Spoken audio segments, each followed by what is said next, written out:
जय सिया राम। तो कल तक हमने अपने प्यारे कथा रसिक श्री सीताराम जी को श्री संप्रदाय के आचार्य श्री षटकोप जी का चरित्र श्रवण कराया। अब उनके बाद जो आचार्य जी आए वे थे श्री वोपदेव जी।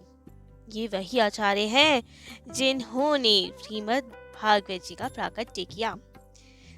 तो अब वर्णन आता है कि बालपन में वोपदेव जी बहुत ही मंद स्मरण की शक्ति रखते थे। उनकी बुद्धि बहुत ही मंद थी, स्मरण शक्ति बिल्कुल ही नहीं थी, बहुत ही कमजोर थी।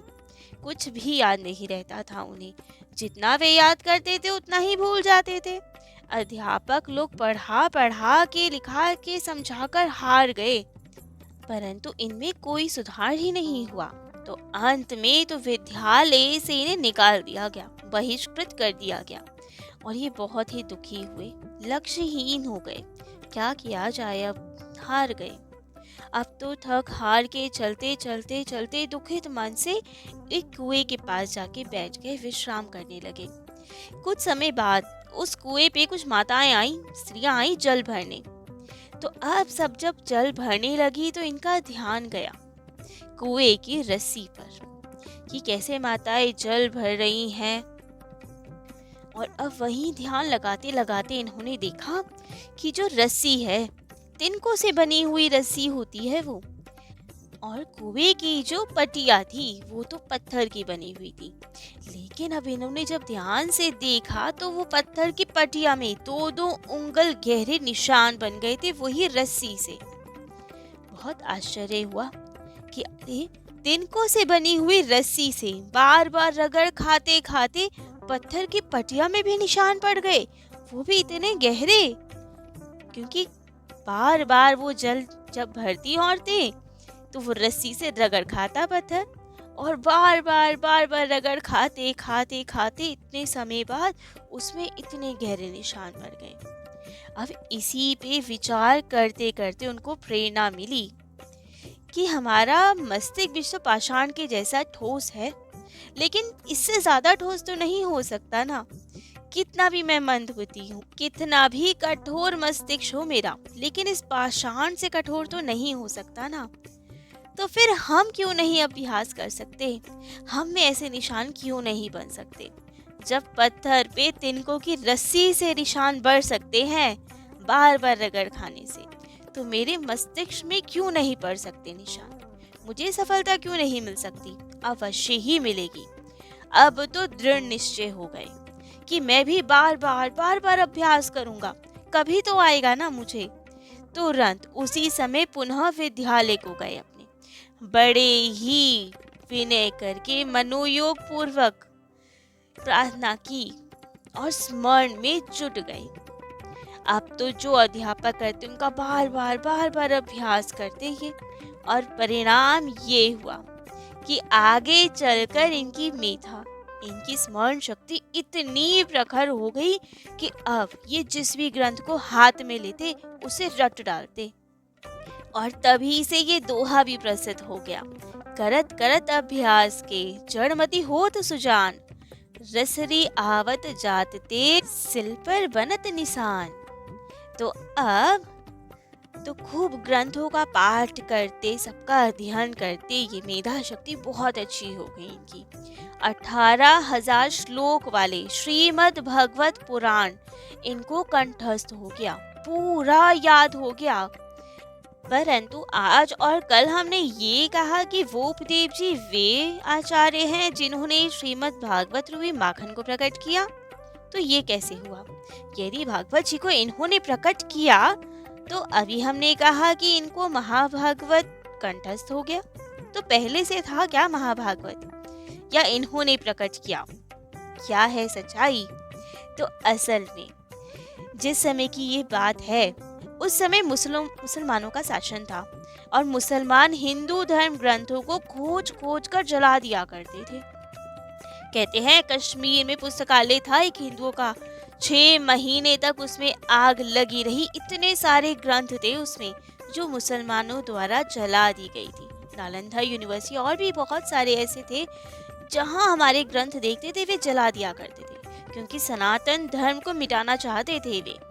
ग्रंथ ही नहीं रहेंगे तो आस्था डगमगाएगी, कोई जान ही नहीं पाएगा हमारे धर्म को। तो इसीलिए सबसे पहले अटैक धर्म ग्रंथों पे होता था, फिर मंदिरों पे होता था, श्री विग्रहों पे होता था, फिर ब्राह्मणों पे होता था, संतों पर होता था। जो वे भ्रमण करते थे संत, जिससे कि सब जगह ज्ञान उपदेश भक्ति का संचार कर सके, उन पर कर लगा दिया जाता था, उनको भ्रमण नहीं करने दिया जाता था। तो ऐसे सब अत्याचार किए जाते थे जिससे कि सनातन धर्म नष्ट हो सके।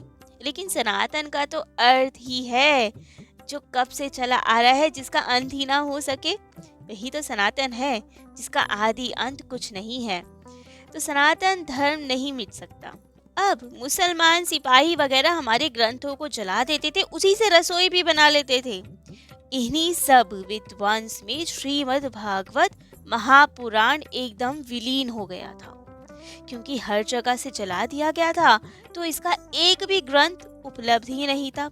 बहुत ढूंढा गया लेकिन इसकी प्रतिलिपि हो ही नहीं पाई कहीं, क्योंकि ओरिजिनल प्रति इसकी उपलब्ध ही नहीं हुई। वैष्णव जगत में तो हाहाकार मच गया, क्योंकि श्रीमद् भागवत पुराण तो हमारा मूल था। तो अब क्या किया जाए, कहाँ से प्रतिलिपि हो, कैसे उसको पुनः प्रकट किया जाए। लेकिन वो देव जी की स्मरण शक्ति अद्भुत थी। इन्हें तो ये ग्रंथ पूरा याद हो चुका था, कंठस्थ था इन्हें। तो अब वो देव जी ने इन्हें पुनः लिखा, क्योंकि इन्हें याद था। इसीलिए ही पहले हमारे शास्त्रों को श्रुतियाँ कहा जाता था, जो सुनकर याद की जाती हैं। क्योंकि अगर लिखित हो तो खोने का डर है, लेकिन यदि सबको चीजें कंठस्थ रहेंगी तो कहीं से खोएंगी ही नहीं। इसलिए पहले हर चीज याद की जाती थी। जैसे वाल्मीकि रामायण भी लव कुश जी को कहा जाता है ना, याद करवाई गई थी और उन्होंने गा गा कर प्रचार किया था। तो ऐसे ही श्रीमद् भागवत पुराण वो देव जी को याद हो गई थी, और फिर इसीलिए उन्होंने वो पुनः लिखी। और कहा गया कि वो देव जी वो आचार्य हैं जिन्होंने श्रीमद् भागवत महापुराण को पुनः प्रकट किया। तो अब इसे लिपिबद्ध करके पुनः प्रकाश में तो ले आए वो देव जी। इसका तो सब वैष्णव जन ऋणी है उनके प्रति। लेकिन अब बहुत से लोग, विशेषकर जैसे आर्य समाजी बंधु होते हैं, उनको अब यही भ्रम हो गया कि श्रीमद् भागवत महापुराण तो वेद व्यास जी द्वारा नहीं लिखी गई, वो देव जी द्वारा लिखी गई है। तो इसका कोई अस्तित्व नहीं है। जब ये पुराण ही नहीं है तो इसको मान्यता क्यों दी जाए। मान्यता तो उन्हीं को दी जाएगी जो वेद व्यास जी द्वारा कृत है। लेकिन जबकि वो देव जी ने तो केवल वही भागवत जो वेद व्यास जी ने लिखी थी उन्हीं को पुनः प्रकट किया था। लेकिन वे लोग इसे नहीं मानते, इसे गप की पोथी और वोप देव की पोप लीला ही कहते हैं। उनकी ये महान भूल है। लेकिन तो वो देव जी का तो अति उपकार था हम सब वैष्णव पे, जो श्रीमद् भागवत महापुराण पुनः प्रकट की। क्योंकि महापुराण तो समस्त पुराणों का निचोड़ है, समस्त का सार है। तो अब वो देव जी के बाद आए नाथ मुनि जी। ये स्वामी यामुनाचार्य जी के पितामह थे, उनके दादाजी थे। दक्षिण भारत में प्रसिद्ध नगर मथुरा, वहाँ के निवासी थे। भगवान जी में दृढ़ विश्वास था इनका। सभी वेद शास्त्र पुराण आदि के प्रकांड विद्वान थे। ये बहुत ही सिद्ध जीवन मुक्त संत थे। फिर आए पुंडरीकाक्ष जी, जो कि श्री महापूर्ण स्वामी जी के पुत्र थे और श्री रामानुजाचार्य जी के शिष्य थे। उनके बाद आए श्री राम मिश्र जी। ये थे नाथ मुनि जी के शिष्य। बड़े ही विद्वान और सदाचारी संत थे ये। लेकिन विद्वान का एक प्राय होता है दोषज्ञ। दोषज्ञ का अर्थात जो अपने में दोषों को देखे, उन दोषों को जाने और जानकर दूर करे। लेकिन राम मिश्र जी ने इसका ऑपोजिट मीनिंग ही समझा। वे दोषों को तो देखते थे, दोषज्ञ तो थे वे, लेकिन अपने दोषों को नहीं देखते थे। वे दूसरों के दोषों को देखते थे, और किसी में जरा सा भी दोष दर्शन हो जाए या उसको देखकर उनके दोषों को सुनकर तुरंत उन्हें डांटना फटकारना शुरू कर देते थे। भरी सभा में बदनामी कर देते थे उनकी। और ये तो उनकी आदत बन गई थी, व्यसन बन गया था। अब इसका परिणाम तो ये हुआ कि लाख साधन करने पर भी इनके मन में शांति नहीं हुई। क्योंकि सतत दोष दर्शन करते रहते थे। अब दोष दर्शन करने वालों को शांति कहाँ से मिले? ना उनका भजन में मन लगे ना कुछ। जैसे तैसे नियम आदि तो पूर्ण करे, लेकिन उसका फल कुछ ना मिले, शांति ना मिले, भगवत प्रेम ना मिले, क्योंकि सब फल तो दोष दर्शन में जाया जा रहा था।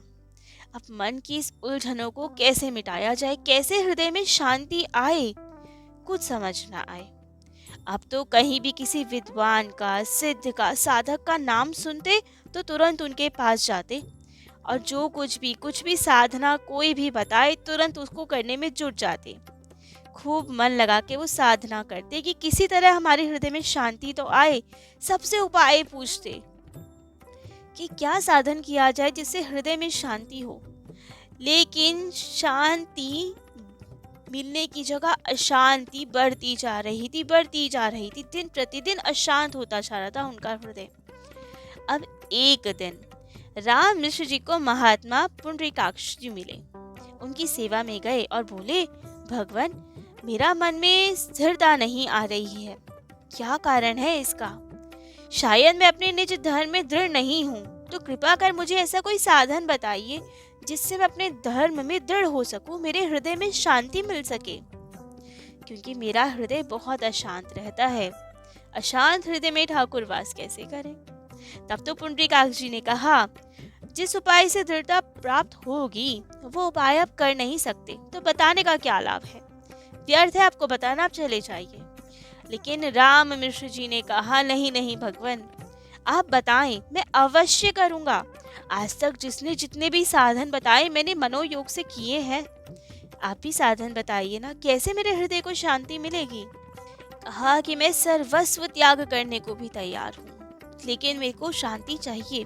खूब अनुनय विनय किया, तब तो श्री पुंडरीकाक्ष जी ने कहा, ठीक है, 6 महीने बाद आना, तब तुम्हें उपाय बताया जाएगा। अब निश्चित समय में ये पुनः आए।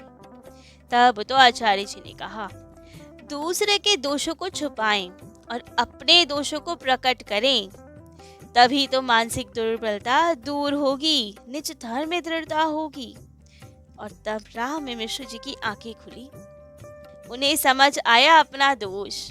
आभास हुआ उन्हें, ज्ञान हुआ उन्हें कि मैं तो बिल्कुल ऑपोजिट डायरेक्शन में जा रहा था, बिल्कुल ही विपरीत चल रहा, तो लक्ष्य कैसे मिलेगा?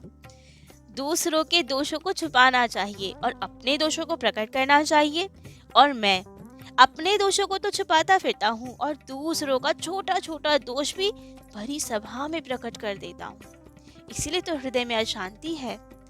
तब तो श्री राम मिश्र जी का जीवन एकदम बदल गया। अब वे सब में गुण देखते, सबके प्रति सद्भाव रखते, सहानुभूति रखते, सब में व्यापक परमात्मा का दर्शन करते, जिससे अब ठाकुर जी भी उन पे रीझे। अब ठाकुर जी का साक्षात्कार करते, हर जी में ठाकुर जी के दर्शन करते। इनके बाद आए श्री यामनाचार्य जी, जो कि श्री नाथ मुनि जी के पुत्र, ईश्वर मुनि जी के पुत्र थे। इनका प्राकट्य विक्रमी संवत 1010 में हुआ था, मथुरा में। ये भगवान के सिंहासन के अवतार माने जाते हैं। इनके पिता नाथ मुनि जी ने संन्यास ले लिया था जब इनकी आयु 10 वर्ष की थी, और उसी समय इनके पिता का भी परलोकवास हो गया था। वे भी धराधाम को छोड़ के चले गए थे, तो इसीलिए इनका पालन पोषण विद्यादान सब इनकी दादी जी ने और मैया ने संभाला था। अब श्री यामन मुनि जी, यामनाचार्य जी अद्भुत अलौकिक प्रतिभा रखते थे। मधुर वाणी, मिलनसार, स्नेहशील स्वभाव के थे। शील और सदाचार के तो मानो मूर्तिमंत स्वरूप ही थे। विद्या विनय का अद्भुत मिलन था इनमें। अब उन दिनों वहां के जो राजा थे पांडे, उनके यहाँ पे कोलाहल नाम के महापंडित रहते थे, जिनकी विद्वत्ता पे मुग्ध होकर राजा उनका बहुत सम्मान करते थे। और राज सम्मान प्राप्त करने के लिए कोलाहल पंडित जी शास्त्रार्थ करते थे और बाकी पंडितों को पराजित करते थे और उनको बहुत अपमान करते थे, और ये तो उनका व्यसन बन चुका था। अब राजा को भी शास्त्रार्थ सुनने का चस्का लग गया था। अब तो रोज वहाँ शास्त्रार्थ होता और जो पंडित हारता उसको तो बहुत बेइज्जत किया जाता, बहुत अपमान किया जाता, और विजय तो हमेशा कोलाहल पंडित जी की हुई थी। तो अब जब यामन मुनि जी को ये पता चला उनकी प्रतिभा सर्वत्र फैल ही रही थी, तब तो पांड्य नरेश को भी इनकी प्रसिद्धि का पता चला कि अच्छा, यामुन मुनि जी बहुत अच्छे विद्वान पंडित हैं, तो क्यों ना इनसे ही शास्त्रार्थ करवाया जाए। तो अब राजा ने इनको आमंत्रित किया शास्त्रार्थ के लिए। इन्होंने भी स्वीकृति दे दी। अब तो राजा ने इनके लिए पालकी आदि भिजवाई और बहुत आदर पूर्वक राजमहल में बुलवाया। यामुनाचार्य जी आए। जिस समय ये पालकी में बैठ के आ रहे थे, उस समय राजा रानी अपने महल से इन्हें देख रहे थे। पालकी में अद्भुत प्रकाश छाया हुआ था, क्योंकि भगवत भक्त थे। ठाकुर जी के भक्तों में तो एक अलग ही तेज होता है, और फिर ये तो उनके सिंहासन के ही अवतार थे। तो अब आचार्य पाद के ये अलौकिक तेज को देख के रानी ने कहा महाराज से, महाराज जी, हमें तो ऐसा लगता है कि जो नए पंडित आए हैं ना, ये आपके राज पंडित कोलाहल को हरा देंगे। राजा ने कहा, ऐसा नहीं हो सकता। अपने पंडित में हमें बहुत विश्वास है, वो ही जीतेंगे। लेकिन रानी के स्वर में तो बहुत दृढ़ता। कहा, नहीं, इनका तेज देख के मुझे भी दृढ़ विश्वास है कि आज तो यही अवश्य जीतेंगे। अब तो विवाद होते होते दोनों अपनी बात पे अडिग रहे। वो कहे हमारे वाले जीतेंगे और ये कहे नहीं, यामुनाचार्य जी जीतेंगे। दोनों में तो बाजी लग गई कि यदि ये जीते तो क्या होगा और वो जीते तो क्या होगा। तब तो रानी ने कहा, यदि हमारी बात सत्य हुई तो आपको इन्हें अपना आधा राज्य देना पड़ेगा, क्योंकि आपको सबसे प्रिय तो अपना राज्य ही है। तो यदि ये नए पंडित जीत गए तो आपको अपना आधा राज्य इन्हें देना होगा। तब राजा ने कहा, यदि हमारे वाले जीत गए तो? तब तो रानी ने कहा, ठीक है, यदि आपके पंडित कोलाहल पंडित जीत गए तो मैं आपकी रानी न रह के दासी बन के सेवा करूंगी। तो अब बात तय हो गई। अब तो नगर भर में शास्त्रार्थ की घोषणा हो गई। राजा का दरबार लगा। दोनों पंडित अपने अपने आसन पे विराजित हुए। शास्त्रार्थ प्रारंभ होने लगा। कोलाहल पंडित ने बहुत अभिमान में भर के कहा यामुन मुनि से, यामुनाचार्य जी से, कि तुम जो कुछ भी कहोगे मैं उसका खंडन कर दूंगा। तब तो यामुनाचार्य जी ने भी मुस्कुरा के कहा, ठीक है, हम केवल 3 बातें कहेंगे, यदि कर सकते हो तो उन तीनों बातों का खंडन करके दिखाओ। सबसे पहली बात, तुम्हारी माता काकबंध्या है। काकबंध्या अर्थात जिनके एक ही संतान हो, इकलौते जिनके पुत्र हो और कोई संतान ना हो, उन्हें काकबंध्या कहा जाता है। तो कहा, तुम्हारी माता काकबंध्या है। दूसरी बात, राजा पंडित बड़े ही नीति निपुण और धर्मज्ञ हैं। और तीसरी बात, रानी जी बहुत पतिव्रता है, साधु स्वभाव वाली है। अब तो यदि कोलाहल पंडित जी ये तीनों बातों का खंडन करें तो करें कैसे आखिरकार? और यहाँ यामुन मुनि जी ने कह दिया कि यदि तुम मेरी बातों का खंडन कर दो तो मैं तुम्हारा शिष्य बन जाऊं। लेकिन कोलाहल पंडित का तो मुंह सूख गया, एकदम श्रीहीन हो गए, क्योंकि तीनों बातें ही अकाट्य थी, सत्य थी, और सत्य नहीं भी हो तो भी कैसे झुटलाए उसे। पहली बात, कोलाहल पंडित जी सच में अपनी माता के इकलौते पुत्र ही थे, तो उनकी माता तो सच में ही काकबंध्या ही थी, तो कैसे झुटलाएं, सच में ही इकलौती ही संतान थे वे। दूसरी बात, तो राजा रानी के गुणों से युक्त थी। अब यदि उसको झुटला दे तो राजा रानी गुस्सा हो जाए, उनका अपमान हो जाए, ये कैसे कर सकते हैं? क्योंकि उन्होंने कहा कि राजा बहुत नीति निपुण और धर्मज्ञ हैं। अब चाहे हो चाहे ना हो, कोई कैसे राजा के सामने कह दे, झुटला कैसे दे कि तुम धर्मज्ञ नहीं हो? तो स्वीकार करना पड़ा, इसका तोड़ नहीं निकाल पाए। और तीसरी बात, रानी बहुत पतिव्रता है, साधु स्वभाव वाली है, इसका भी खंडन कैसे हो? कैसे कोई कह दे रानी को कि तुम पतिव्रता नहीं हो? तो अब इतना साहस तो वे नहीं जुटा पाए। तो अब सबके सामने हार मान के मौन हो गए और विजय हुए यामुन मुनि जी। रानी की बातें सत्य हुई। राजा को अब यामुनाचार्य जी को अपना आधा राज्य देना पड़ा और रानी ने आचार्य पाद को आलवंदार कह के पुकारा। आलवंदार तमिल भाषा में इसका अर्थ होता है विजयी।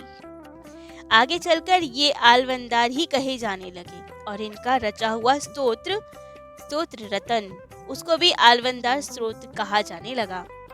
और अब तो यामुनाचार्य जी राजा के वही आधे राज्य के राजा बनकर खूब प्रेम से राज कार्य करने लगे। राज सुख भोगों में जीवन के 35 साल बिता दिए। लेकिन जब इनके दादाजी श्री नाथ मुनि जी वहाँ देहावसान होने लगा, अर्थात बैकुंठ की प्राप्ति होने लगी, धराधाम को छोड़कर जाने लगे वे, तब तो उन्होंने कहा, अपने सबसे श्रेष्ठ शिष्य श्री राम ऋषि जी को बुला के कहा, राम, कहीं ऐसा ना हो कि यामुन राज्य कार्य में ही अपना समस्त अमूल्य जीवन नष्ट कर दे। तुम इस बात का ध्यान रखना। तो अब ये जिम्मेदारी राम मिश्र जी को दे दी गई कि तुम यामुनाचार्य जी का ध्यान रखना, कहीं यह अमूल्य जीवन खो ना दे, कहीं राज कार्य में ही जीवन व्यर्थ ना कर दे। तब तो जब नाथ मुनि जी धराधाम छोड़ के चले गए, तब तो राम मिश्र जी श्री यामुनाचार्य जी को उनकी संपत्ति का अधिकार सौंपने ले जा रहे थे। मार्ग में श्री रंगनाथ भगवान का मंदिर पड़ा। दोनों ने ही भगवान के दर्शन किए और दर्शन करते ही यामुन मुनि जी के हृदय में सहसा भक्ति का प्रवाह उमड़ पड़ा। हृदय में भक्ति की जागृति हो गई, अपने स्वरूप का बोध होने लगा। एक क्षण में अब सुख भोग वासना का विनाश हो गया। तीव्रतम वैराग्य जाग उठा उनके हृदय में। अंतःकरण में आ गया कि हमारा ये जीवन भक्ति करने के लिए है, राज सुख भोगने के लिए नहीं है। गदगद होकर अब तो प्रभु की स्तुति करते, खूब प्रेम से विनय करते ठाकुर जी को, खूब रोते। और अब इनकी इतनी विनय पुकार सुन के तो साक्षात रंगनाथ भगवान प्रकट हुए और इनको अपने हृदय से लगा लिया। अब तो इन्होंने अपना सर्वस्व श्री रंगनाथ जी के चरणों में ही अर्पण कर दिया और वहीं निवास करने लगे। सदा अब दैन्य भाव में भरकर यामुन मुनि जी खूब भक्ति का प्रचार करते। श्री रामानुजाचार्य जी के चरित्र में हमने श्रवण किया था यामुनाचार्य जी का चरित्र, कि किस तरह रामानुजाचार्य जी इन्हें अपना परम गुरु मानते थे। श्री महापूंजी, श्री शैलपूंजी, श्री गोष्ठीपूंजी, श्री कांचीपुरी जी और श्री मालधर जी, ये सब इनके मुख्य शिष्य हुए। ठाकुर जी के इतने प्रेमी हुए और ठाकुर जी इनसे इतना प्रेम करते थे कि साक्षात बातें करते थे इनसे। जब रामानुजाचार्य जी से इनकी भेंट होने को थी, ये चाहते थे कि अपनी सब भक्ति की संपदा रामानुजाचार्य जी को दे दें, उनको लगाएं भक्ति के प्रचार में। तब तो ठाकुर जी को डर बैठ गया कि ऐसे उच्च गुरु और ऐसे उच्च शिष्य मिल गए तो कलयुग तो आज ही मर मिट जाएगा, और ये सब कैसे होने थे। तो इसीलिए ठाकुर जी इनसे जिद करने लगे कि आपके बिना नहीं रह सकते, अब हमारे साथ चलो। खूब जिद करते कि आपके बिना बैकुंठ सूना है, आप चलो हमारे साथ। यामुनाचार्य जी बहुत बोलते कि एक बार रामानुजाचार्य जी को आने दो, उन्हें सब हम सौंप दे, शिक्षा दीक्षा दे दे, फिर चलेंगे आपके साथ। लेकिन ठाकुर जी ना माने, इन्हें अपने साथ प्रेम में भरकर ले ही गए। तो ऐसे अद्भुत थे यामुनाचार्य जी। और इनके बाद जो श्री संप्रदाय की बागडोर संभाली, उनका प्रचार प्रसार किया, वे किया श्री रामानुजाचार्य जी ने, जिनका चरित्र हम पहले अपने प्यारे कथा रसिक श्री सीताराम जी को सुना चुके हैं। तो आज यामुनाचार्य जी और आचार्य जी का चरित्र तो यहीं विश्राम देते हैं। कल अपने प्यारे कथा रसिक श्री सीताराम जी को उनके और अन्य दिव्य प्यारे भक्तों का चरित्र श्रवण कराएंगे। आज के लिए इतना ही। जय जय श्री सीताराम।